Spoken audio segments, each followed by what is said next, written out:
Lovely. The first interesting thing about this presentation is whether I can do 35 charts in 15 minutes.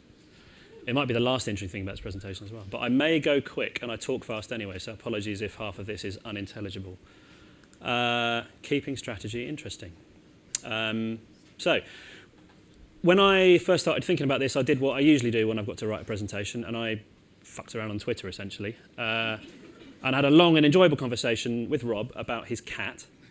But we also talked a little bit about strategy, and in particular, a gentleman who I didn't know, called Doug Garnet, tweeted this in response, I think, to the theme of of tonight, which was interesting wording, perhaps accidental, but strategy itself doesn't need to be interesting. It must lead to things that are interesting for those who the campaign targets.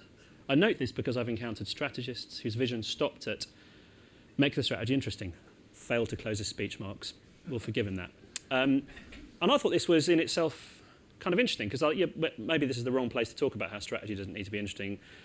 This is, after all, the APG, who reward interesting strategic thinking, but I thought it was interesting enough to kind of take it at face value. And in particular, this point, strategy itself doesn't need to be interesting. So let's kind of take that at face value, I guess, for a second. I think we'd all agree that the output of what we do has to be quite interesting, right? So that's kind of beyond a doubt, and that's kind of that's really how we earn our money.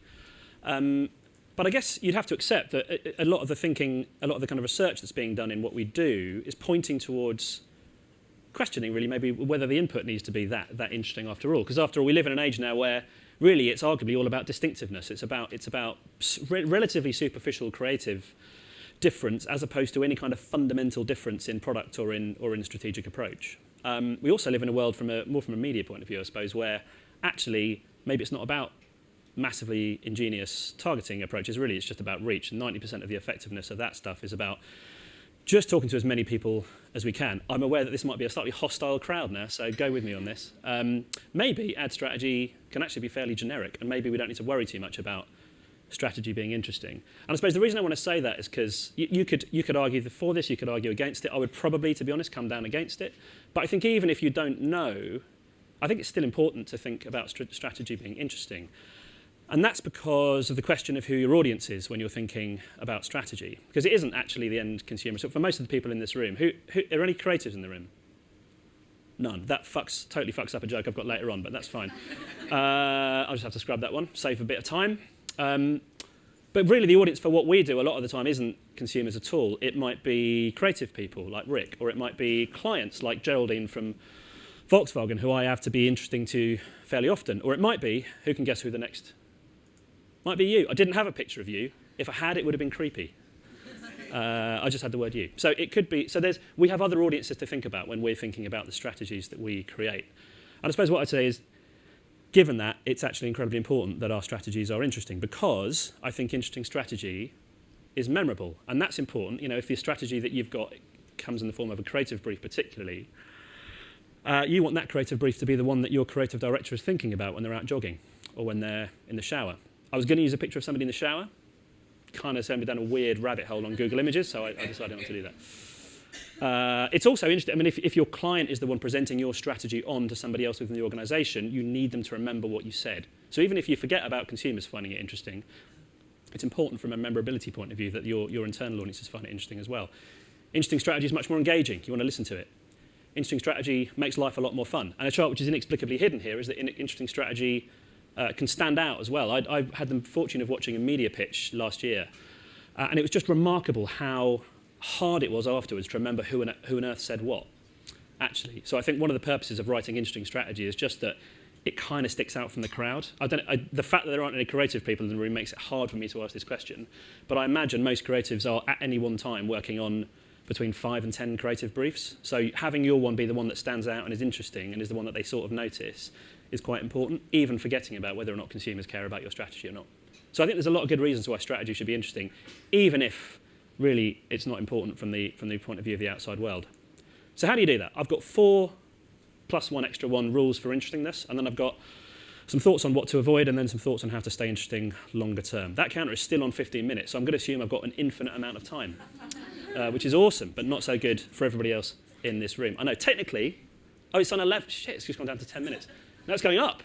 This is much more interesting than what I'm saying, is that number up there. Don't all turn around and look at it. So how do you make sure your strategy is interesting? I think the first thing to do, and we're planners, right? So this really should be the first thing we do. Start with people, because people are endlessly fascinating. And if you don't start with people, you're basically starting with strategic stuff and language and charts and all that gubbins.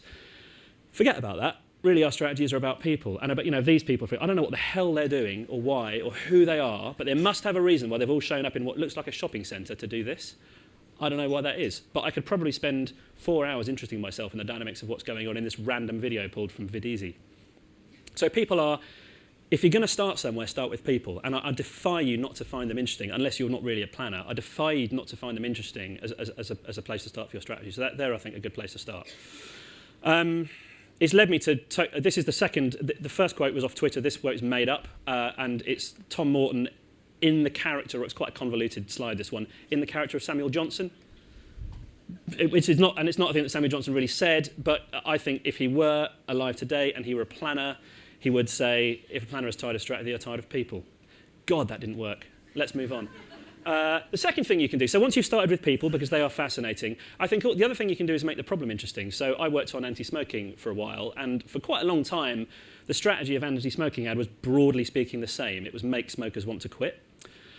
And then one day, we collectively all kind of sat down and went, maybe that's not the problem. Maybe the problem, actually, there was this piece of data which told us that most smokers really want to quit already. It's just that they're scared of doing it. And actually, that little switch in thinking about the problem and making it interesting really led to Stoptober, which is still running now, which has an IPO gold attached to it, which was a really radically different strategy for getting people to give up smoking. And it was because we redefined the problem. So I think, again, if you feel like you're doing the same old thing as you've been doing, even if it leads to creatively interesting places, think about whether you can make the problem more interesting, I think. Make it a story. This is a big one. Once you've done all that, I think thinking about your strategy as a story is important. I don't just mean write a deck like it's a story and think about strategic storytelling. I mean, I think really specifically there are some storytelling tricks you can steal to make your strategy more interesting. Like, where's the jeopardy, right? So what's at risk? What's under threat? What's the thing? And whether you're presenting a strategy, whether you're thinking about it, is there part of the story that you're thinking about where there is threat or danger or risk? Because it doesn't half up the drama if you're thinking about or presenting the strategy to somebody else. Why is it hard? Why is it, if it feels easy, if it feels kind of pat, no one's going to care about it, so okay, so let's beef up the challenge. Why is it such a difficult thing to do? Whose quest is it? I mean, now this is probably, you're thinking about, in our case, usually the brand that you're talking about, but what are they trying to do? What quest are they on? Whose quest? Or is it the people? Is it the audience you're talking to? Maybe they're on a quest to do something. How are you the underdog? Particularly if you're a massive brand in a massive category, what are you up against? How can you make your story more interesting? Where's the enemy nobody else saw? I mean, I suppose the smoking one's a bit like this in a way. You're kind of doing a problem switch. But you know that thing that happens in horror films where you think the enemy's dead and then all of a sudden another one appears from nowhere and you go, holy crap, I didn't see that coming. Like, can you pull that same strategic trick? And then finally, how can you up the stakes? When we presented, I did a major automotive pitch last year. I can't possibly say who it was for. But when we talked about one of their big selling models, we made the point that this isn't just about the sales of that car. This is about the economy of a whole area of Germany. Because sales are so important and because the state co-owns part of this company. And it just made the whole presentation much more interesting. All of a sudden, you weren't talking about selling a model. You were talking about keeping a factory open and keeping an economy of a whole area of one of the largest countries in Europe going. So you can, and it just makes everything feel more dramatic and more important. If all of that fails, try honesty, frankly. I mean, and again, sometimes, right, you're briefing or you're working with a strategy and it's really quite boring and it's tactical stuff and it's not the big, sexy stuff that's going to win an APG award. It's just little and it's kind of prosaic. I think sometimes saying that can actually be quite interesting in and of itself, just kind of being very honest about what you're talking about. So try honesty. Actually, I've got another car example of this where there was this weird car we had to try and market. And it really didn't make any sense that it existed at all until somebody at the client end told us that really the only reason they made this car in a dwindling category was because they wanted to keep a factory open. And that's one of two things I remember from the briefing. And it's one of two things that the creatives' eyes lit up at when we briefed it. And it's one of two things that kind of, because it just allows you to kind of be honest about stuff. You don't have to pretend that this is a car that people desperately want to buy. Actually, this is a battle to keep a factory open and to keep making a car that frankly has no reason to exist. So you can see how kind of honesty can really, really be helpful.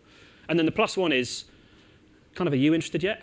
Like if fundamentally, if you're thinking about a strategy that you've written or that you're working with and you find it boring, you probably haven't gone far enough. And there's absolutely zero hope of anybody else finding it remotely interesting if you don't find it interesting. So kind of geek out. Find the thing that makes you interested. And chances are, if you found that, other people will find it interesting too. So that's things to do to make strategy more interesting. I think there's also some things not to do from kind of bitter experience. With a subtitle stolen slightly from Les and Sarah's much better and more well thought through book, 66 Ways to Screw It Up, which the APG published. Little plug, it's very good. I think one is wishful thinking. So it's quite frequent, isn't it? You're faced with a problem and you kind of go, well, that's a bit of a boring problem. I'll just pretend it's a different problem and I'll kind of solve that one instead. Or, the audience is a bit prosaic. I don't really like them. I'll pretend it's a different audience. I'll pretend it's millennials, and then we can make a sort of crazy mood film with a cool set. Like, it's a tempting way, I think, to make stuff feel more interesting, and it almost never works, not least because it leads you to solve the wrong problem amongst the wrong people. So it's effectively you're lying to yourself. Another way you can lie to yourself, I think, is by using kind of hyped. You can dress up the most banal stuff with kind of really, really exciting language, which is, again, I think, a thing to try and avoid. So just don't. This is all really about not lying to yourself. The third one's the same thing. Over-complexificating stuff, overthinkification. Those aren't real words, clearly. But I think, again, you can see how I think a lot of this kind of strategy, the literature around strategy, and when it fails at a corporate level is often because it's become too complicated, it's unwieldy, people don't understand it, it couldn't possibly work. And you see this in the kind of presentations I see it in, are kind of, things like really, really overthought through comms models or massively complicated user journeys that you're expecting people to go on. It simply isn't going to work. You've tried to make it more exciting and interesting by complexifying, I don't even know what the real word is anymore, and it just doesn't work. So don't do those things. And I suppose then the final point, and I'm slightly speeding up now, even though I have now got 5 minutes left, is that's all kind of the one-off stuff, I suppose. But really, you sort of have to get yourself into the situation where you're capable of making interesting strategy, I think. And I think the slightly unfortunate fact is that boring people find it very, very hard to make interesting strategy. So I think there are a few things you can also do, as well as focusing on the particular strategy you're working on and make that more interesting. You can also think about how to make sure that you are an interesting source of strategic thinking. And there's a couple of ways I think you can do that. Really, it's about making yourself interesting, much like this guy. Does anybody know who that is? It's quite an old reference. It's the man in the Hathaway shirt. And the reason he has this eye patch is to make him interesting. Apparently, it's like a random idea that David Ogilvy had quite late in the day. I think I'm getting this right, to just make himself look more interesting. It's quite a random... Anyway, so kind of randomness and randomness can be interesting. These are mostly pillaged from our planning department because I clearly sent an email around and said, how the hell do you make things more interesting? And this is some of the best stuff that I got back. One of which I thought was great was essentially buy and read a different magazine every month. And I think it should be a magazine. I don't think it should be a blog because I think blogs are all in this weird little bubble. I think you should go and try and read Carp Monthly or whatever the hell that's called, and then read Horse and Hound, and then read something about coding, and then read something about hair. It's amazing how immersing yourself in a slightly different world from month to month to month you don't necessarily see the relevance of it then, but 6 months later, some weird analogy will pop into your head when you're briefing something about, I don't know, pet food, and you go, it's a bit like in hair care, and all of a sudden, it's much more interesting. So it gives you a stock of stuff which is unexpected and which is novel and which is different. The second thing, I know this is, again, we live in such a bubble, and I know that we talk about, many people have said we need to go out and do more primary research, but the other thing I think you have to do is engage with the opposite opinion. I don't know how many people here think that Jordan Peterson's a dreadful human being? Encouragingly few. My next question, you've also screwed that up, is how many people have actually read his book, 12 Rules. So I think it's a really good idea to engage with. So for me particularly, I'm a kind of vaguely left-leaning liberal. I'm not sure I agree with everything that he says or his worldview, but I follow him on Twitter. I follow Quillette, which is another source of the opposite way of thinking to me. I definitely encourage trying to find people that disagree with you, trying to find sources of insight and thinking that provoke you and disagree with you, because it just forces you to sharpen your thinking, and it also gives you different points of view than your own.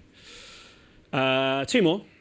Know how you recharge, figure this out. I won't say find time to you because I know that's very difficult, but I think knowing the things you need to do to make sure that you can recharge and then doing it as often as you can. Again, you sort of need to give your mind a bit of time off, and you won't be interesting if you're just kind of operating on panic and adrenaline the whole time. You've got to get yourself into a situation where you can kind of be calm and clear when you come to problems and you come to thinking, so that you can think interestingly.